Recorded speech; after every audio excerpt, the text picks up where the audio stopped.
I had always loved camping, but after what happened last summer, I don't think I'll ever go again. It was supposed to be a fun trip with my friends, but it turned into a nightmare. We had set up our tents in a clearing near a lake, surrounded by thick woods. The first night was uneventful, except for some strange noises that we heard in the distance. We shrugged them off as animals or other campers, and went to sleep. The next day, we decided to explore the area and do some fishing. We left our tents and belongings behind, thinking they would be safe. We were wrong. When we came back, we found our campsite in ruins. Our tents were slashed, our food was scattered, and our belongings were missing. We were shocked and scared, wondering who or what could have done this. We decided to pack up what we could and leave as soon as possible. But as we were gathering our things, we heard a loud roar from the woods. It sounded like a mix of a lion and a bear, but much more terrifying. We looked up and saw a huge creature emerge from the trees. It had a furry body, a long tail, and sharp claws. It had a human-like face, but with yellow eyes, pointed ears, and fangs. It was like nothing we had ever seen before. It looked at us with a hungry expression, and started to run towards us. We dropped everything and ran for our lives. We didn't look back, we just ran as fast as we could. We reached the lake and saw a boat on the shore. We jumped in and started to paddle away. The creature followed us, and jumped into the water. It swam faster than we could paddle, and soon it was right behind us. We screamed and panicked, trying to fend it off with our oars. But it was too strong and too fast. It grabbed one of my friends and dragged him under the water. We heard his muffled screams and saw blood in the water. We were horrified and helpless. We knew we were next. We prayed and cried, hoping for a miracle, but none came. The creature came back up and attacked us again. It tore apart the boat and threw us into the water. It grabbed another one of my friends and bit his head off. I saw his lifeless body float away. I was the only one left. I tried to swim away, but it was useless. The creature caught me and lifted me up. It looked into my eyes and smiled. It opened its mouth and moved closer to my face. I felt its breath on my skin and its teeth on my neck. I screamed, and then everything went black. I had always wanted to go camping in Colorado, one of the best states for camping in the US, 1-5. I heard that the scenery was amazing, and that there were plenty of outdoor activities to enjoy. So when my friend Jake invited me to join him for a weekend trip to Cherry Creek State Park, I jumped at the chance. We packed our tents, sleeping bags, food, and other essentials, and drove to the park on a Friday afternoon. The park was huge, covering over 4,000 acres of land and water. It had a large reservoir, a marina, a beach, a shooting range, and several trails for hiking and biking. We found a nice spot near the lake, and set up our camp.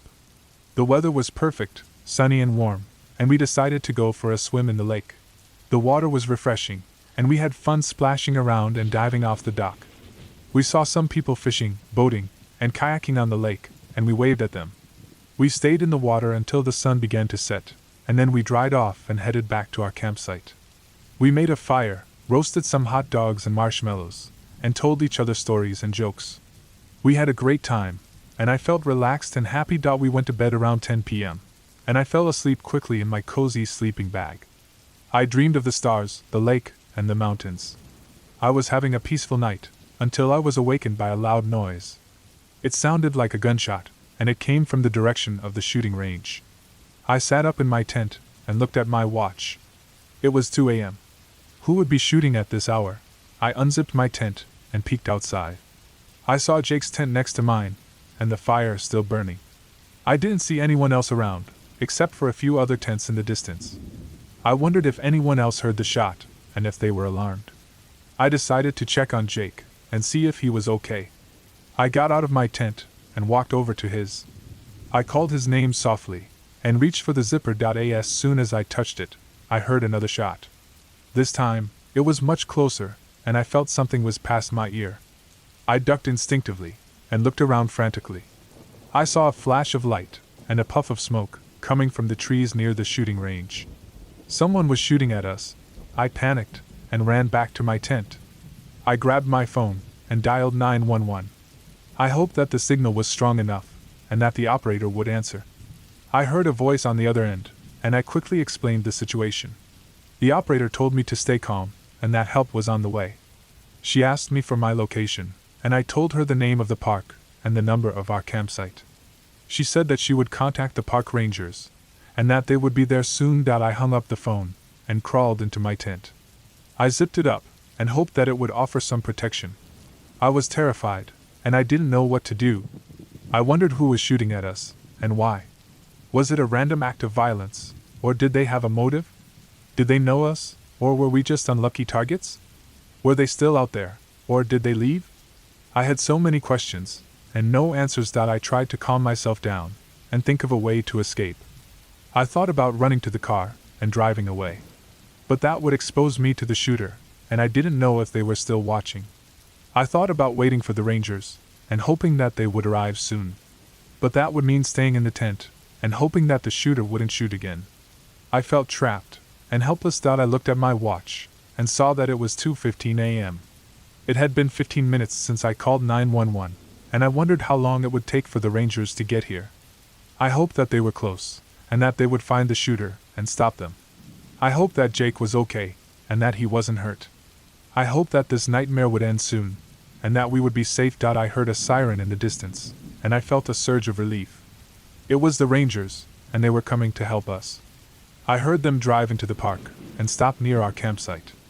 I heard them get out of their vehicles and shout commands. I heard them approach our tents and ask if we were okay. I unzipped my tent and saw 2 rangers with guns and flashlights.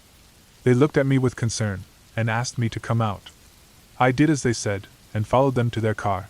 They asked me if I was hurt, and I shook my head. They asked me if I knew who was shooting at us, and I shook my head again. They asked me where Jake was, and I pointed at his tent. They went over to check on him, and I waited anxiously. I saw them unzip his tent and look inside. I saw them exchange glances and shake their heads. I saw them come back to me and tell me the news. Jake was dead. He had been shot in the chest, and he had bled out. He had probably died instantly, and he had never heard me call his name. He had never known what was happening, and he had never felt any pain. He was gone, and he was never coming back. I felt a wave of shock, grief, and anger wash over me. I couldn't believe it, and I didn't want to accept it. Jake was my friend, and he didn't deserve to die. He was a good person, and he had a bright future. He had a family, and friends and dreams. He had a life, and it was taken away from him. By whom, and for what? The rangers told me that they had found the shooter, and that he was dead too. He had shot himself in the head after shooting at us. He had left a note, explaining his motives.